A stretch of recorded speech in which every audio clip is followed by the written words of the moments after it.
Hi everyone, it's Sandy, and today I'm very excited to talk about all of my favorite books that I read in 2019. In 2019, I've read 65 books, and I didn't think I had that many favorite books, but as I was looking through Goodreads and compiling my list, I realized that I do have a lot of favorite books this year, and that's amazing. I'm going to go through my favorite books starting from the very beginning of the year and making my way towards the end of the year. My first favorite book of 2019 also happened to be the very first book I read that year, and that book is Archenemies by Marissa Meyer. This is the second book in the Renegades trilogy. Y'all know that Renegades is one of my favorite trilogies. It's a story that's set in a world where there are people called prodigies that have developed superpowers, and these prodigies are divided by renegades and anarchists. Renegades are known as the superheroes, they're the good guys, and anarchists are typically known to be the villains and the bad guys. This whole series follows two main characters. We have Nova, who is an anarchist, but when she was very young, she witnessed her entire family being killed, and she believed that the renegades would come and help save her family, but they never showed up. So she has held this grudge on the renegades for many years, and in order to bring down the renegades,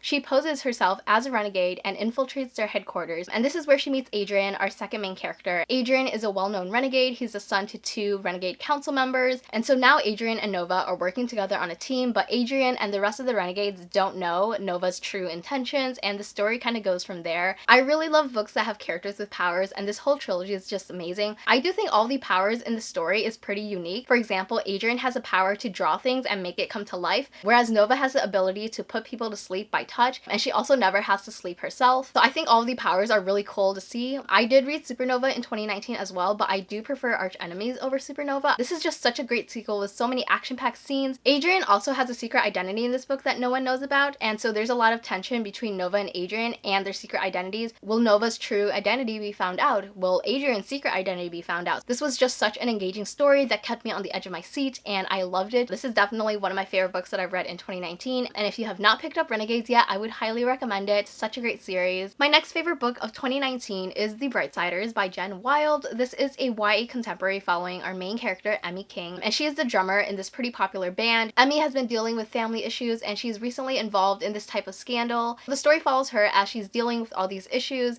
falling in love, and being part of a band, and it's just so wonderful, and I loved it. I also love that the story is super diverse. The main character is bisexual. We have a Korean American side character. The love interest is pansexual and genderqueer. The main character's best friend is non-binary, black, and bisexual, and I just love all these characters and their friendships, and the romance itself was super cute as well. As much as I love enemies to lover romances, I'm also a sucker for friends to lover type of romances. It was really cool to read about a main character who's part of a band and to see all the different aspects of her life. The story also tackles important issues such as gaslighting and toxic relationships, and it also touches on alcohol abuse, which is something we don't really see a lot in YA books. I loved seeing Emmy's interactions with her friends. They were all just so supportive, and I also love that we got to see some characters from Queens of Geek. My next favorite book of 2019 is My Sister Rosa by Justine Larbalestier. This story follows our main character Che Taylor. He is 17 years old. He's Australian, and him and his family are moving to New York. He has this younger sister named Rosa, and Rosa isn't quite the normal 10-year-old you would expect. He loves his sister, but he wholeheartedly believes that his sister is a psychopath, and he's trying to keep her under control and prevent her from harming anyone. I did listen to this as an audiobook, and right from the very beginning I was hooked. Honestly, if I could name a character from a book that I'm terrified of, Rosa would probably be one of them. I love the way Rosa was portrayed. She's very manipulative and cunning, but at the same time she can be so damn charming and sweet and cute. While reading this, I was just constantly thinking, what is Rosa going to do next? And that question alone made me not want to put the book down. Overall, this was a really great thriller. There are things that happen in this book that I really did not expect to happen, and if you're in the mood for a YA thriller, then I would definitely recommend this one. The fourth book in my favorites list is The Poet X by Elizabeth Acevedo. This is a story that's written in verse, and it follows our main character Xiomara. She ends up joining the school's poetry club, and it's a story that explores identity, family, and religion. I also listened to the audiobook for this, and it's narrated by the author, which is just amazing. I'm not a huge poetry person, but the writing is just beautiful, and I just love the main character's overall voice. All the different poems just flow together really well. It doesn't feel choppy at all, and because it flows so well, you get this amazing story about a Dominican teenager who's struggling with her faith, experiencing her first relationship, and developing this passion for poetry. It's an amazing story, and I do want to give an honorable mention to With the Fire on High, which is the author's second book. It's a completely different story that follows a teen mom who has this passion for cooking. It's an amazing story, and I do want to give it an honorable mention, but I do prefer The Poet X over With the Fire on High, but both are still really great stories, and I would highly recommend both. My next favorite read is Maybe in Another Life by Taylor Jenkins Reid. When I first picked this book up, it was the second book that I've read from this author, author following Evelyn Hugo, which is one of my all-time favorite books, and this story did not disappoint me. I loved it so much. I honestly did not expect to love this book as much as I do, and this book was just kind of a pleasant surprise for me because I didn't know what it was about before going into it, and I love the way that the story was told. This story follows Hannah. She's 29 years old. She recently moved back to her hometown in LA, and she's living with her best friend Gabby. They end up going out to this bar for the night to meet up with some of their friends as kind of like a welcome home to LA type of thing. And at this bar, Ethan shows up. Ethan is Hannah's high school boyfriend, and at the very end of the night, Hannah makes this decision, and the decision is whether she should go home with Gabby or to go home with Ethan. And at this point, the story splits off in two separate directions. So we see what happens when Hannah chooses to go home with Gabby, and we see the story of Hannah going home with Ethan. This whole story is told in alternating chapters, and it's a parallel universe type of situation, and I love that. I love stories like that. I find it so unique and very refreshing to read about. This story was just so fun to read about, and I love seeing how these two different decisions played out. I also listened to this as an audiobook, and this was just the type of audiobook where even after I arrived at my destination, I did not want to get out of my car because I wanted to keep listening to this. So this is definitely a 5 out of 5 stars. I loved it. My next favorite read is actually a graphic novel. I know, huge surprise. I don't read a lot of graphic novels or mangas, but I actually have one manga and one graphic novel to talk about in this video. So I definitely do want to read more mangas and graphic novels in 2020. So if you have any recommendations, leave that down below. But anyways, one of my favorite graphic novels that I've read in 2019 is Check Please by Ngozi Ukazu. This story follows our main character Biddy. He is a freshman in college and he joins the hockey team. Biddy is gay. He's also a vlogger and has a passion for baking, and that was just so cute and wonderful to see. I really love seeing Biddy's relationship with everyone on his hockey team. I love the author's artistic style, and overall this was just such a charming and adorable graphic novel, and I definitely need to pick up the sequel soon. My next favorite read of 2019 is Girls of Paper and Fire by Natasha Ngan. This is a YA fantasy that follows our main character Lei, who is part of the paper caste, and that means she's part of the lowest class in society. There are 3 different castes in this world. We have the Moon caste, which are fully demon.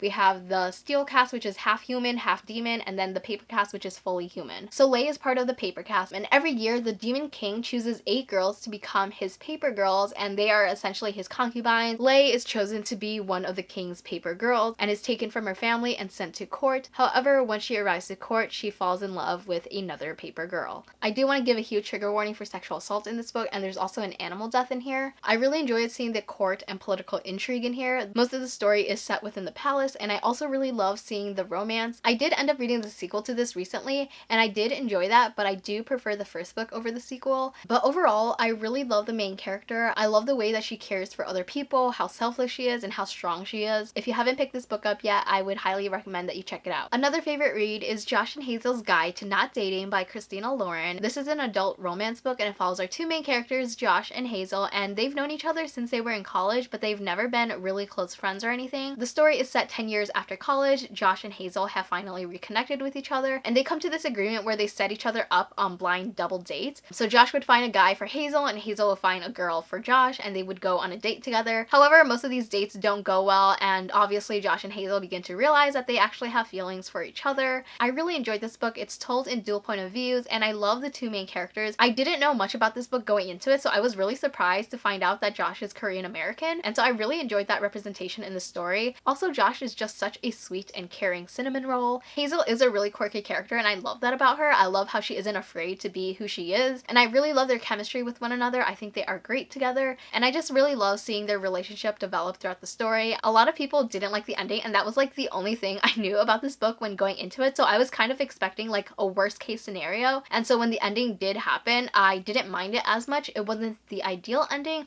but I really didn't mind, and overall I still really love this book, and I would have to say that this is probably my favorite Christina Lauren book. My next favorite read is Fake It Till You Break It by Jen P. Wing. This is another YA contemporary. It's told in dual point of views, and it follows Mia and Jake. Mia is a Vietnamese main character, and she has known Jake for pretty much all her life. Both of their moms are best friends, and their moms have kind of been pushing the idea of both Jake and Mia dating each other, but they don't really like each other and can't stand to be in one another's presence, and they're sick and tired of their mom pushing them to be together, so they create this plan to pretend to date one another in order to get their moms off their backs. However, once Mia and Jake start spending time with each other, they realize that they don't hate each other as much after all. First, I love the Vietnamese representation in the story. I love the fake dating trope. I love the kind of enemies to lover trope. They also used to be friends when they were really young, so it's kind of a friends to lover trope, but when they got older, they kind of started hating each other. Their romance was just so cute, and I just just love seeing their interactions with one another. I know that this book on Goodreads has like a 3.52 rating or something, and that just makes me so sad because I do really love this book and I wish more people loved it, and I wish more people would pick it up in general because I don't see this book talked a lot on BookTube. So if you're in the mood for a cute Hawaii contemporary with fake dating in it, then this is the book for you. My next favorite read is actually a manga, and that is My Brother's Husband Volume 1 by Gengoroh Tagame. This story follows a dad whose estranged gay brother recently passes away, and his brother's husband Mike actually comes to Japan to visit. This was just a wholesome and heartwarming story. I really love seeing the interactions between these two characters along with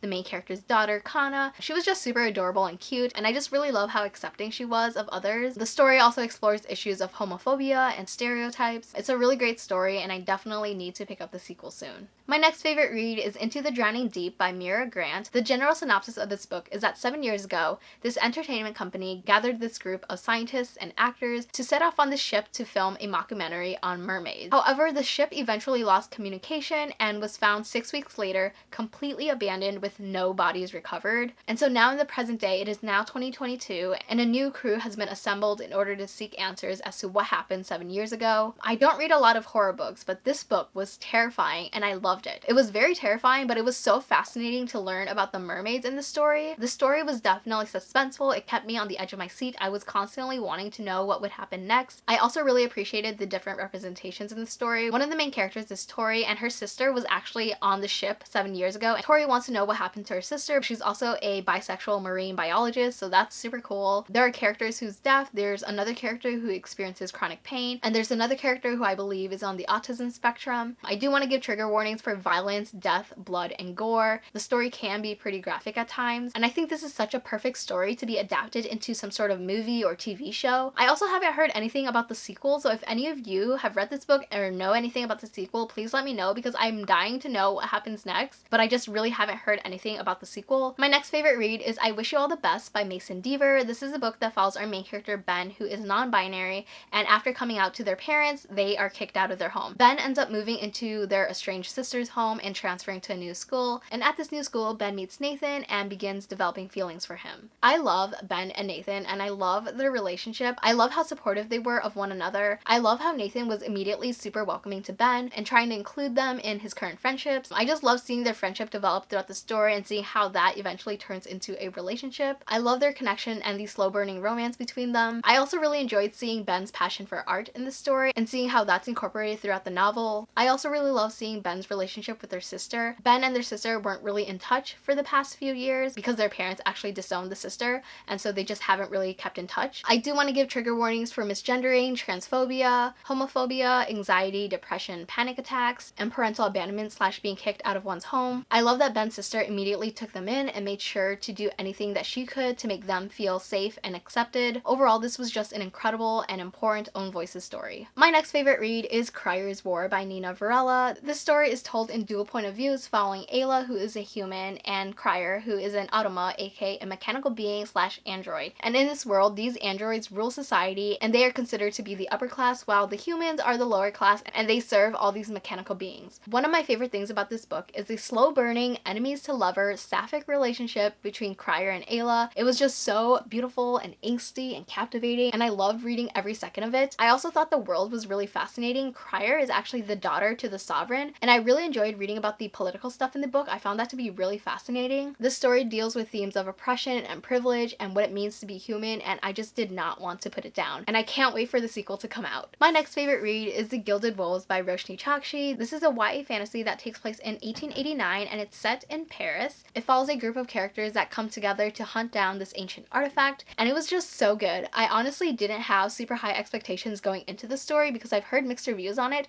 but I ended up really loving it. I love these characters with my whole heart and I would die for them. This story is also told in multiple point of views, and that could be a hit or miss for me, but this was definitely a hit. There was never a chapter in this book where I was like, I don't want to be reading from this character. I wanted to read from all these characters. I love all these characters and I loved reading from all their different point of views and seeing their roles tie into the mission. I also like that from the beginning they've already established a relationship with each other. They've already been working with each other for a while, so they have this dynamic, and I just loved it so much. The characters definitely my favorite part of the story. The story was also action-packed. There were many chapters that would end in a cliffhanger and that would constantly push me to continue reading and not want to put it down. I do have to say that the magic in the story can be kind of confusing at times, but I do really love seeing these characters use it in their their favor. This was definitely a surprise for me, and I'm glad that I picked it up this year. Another favorite read is The Turn of the Key by Ruth Ware, and this was also a surprise for me because I read a book by this author like a month prior to reading this book, and I did not like that book, so I was kind of hesitant to go into it, but I've also heard a lot of great things about it, so I wanted to give the author a second chance, and I'm really glad I did. This story is essentially one giant letter that's written by the main character, Rowan. Rowan has been offered this nannying position, and at the start of the story, she is actually in prison because she has been charged for the death of one of the children that she was nannying for. And so the entire story is essentially her writing a letter to her lawyer, and to get that lawyer to advocate for her. This was also one of those creepy and spooky books, mostly due to the atmosphere of the story and what was going on in the home of the family that Rowan was nannying for. This family is wealthy and they have this technologically advanced home. I love the format of the story and the pacing was great. It can be slow, but I think it really adds to the story by building up suspense and creating this spooky and creepy atmosphere. This was just so good, and if you're looking for an adult thriller / mystery, then this is the one for you. Since the story does involve the death of a child, I do want to give a trigger warning for that, but overall I really love this story and I did not see that ending coming. We are now down to the last 3 books, and so my next one is On the Come Up by Angie Thomas. This story follows a 16-year-old named Bree who's an aspiring rapper, and one day she creates this rap and puts it out there, and surprisingly the rap ends up gaining a lot of controversy. I love the way the story deals with all these different issues such as racial profiling,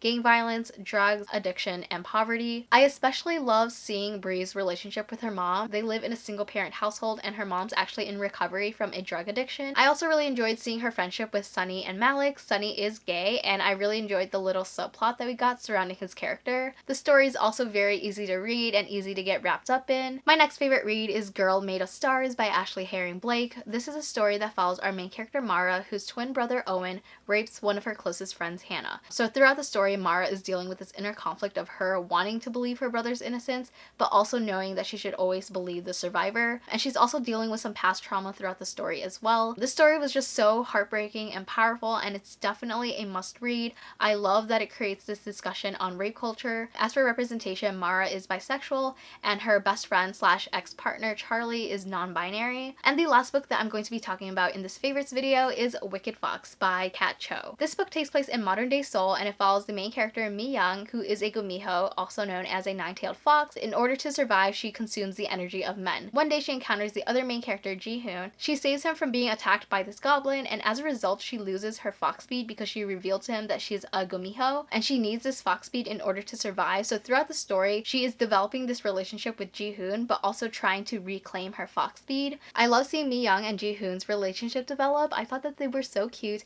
even though Mi Young was constantly trying to push Ji-hoon away so that he wouldn't get too close to her. I also really enjoy seeing the Korean culture in this book. There's definitely a lot of food descriptions that had me salivating and wanting to try every single dish that's mentioned in here. Overall, I really like the storyline and seeing how that all played out, and the ending definitely had some twists and turns that I was not expecting. I buddy read this book with my parabatai Trin from Transformers, and it was really great being able to talk to her about what was happening throughout this book, and so it made my reading experience a lot greater, and I definitely can't wait for the sequel to come out. So those are all of my favorite books of 2019, and I apologize if I went through the last few books really quickly. I currently only have one working battery pack, so I've had to recharge my battery twice, and this filming process has just taken a lot longer than I thought it would, and I honestly don't want to wait another hour for my battery to recharge, so I was trying to get through those last few books a lot quicker. Anyways, that is it for my favorite books of 2019 video. If you're curious about some of my favorite books in the past few years, then I will leave those links down below. If we have any similar favorite books, please let me know in the comments below. I would love to talk about these books with you. Thank you so much for watching. I hope you enjoyed this video, and I will see you next time. Bye!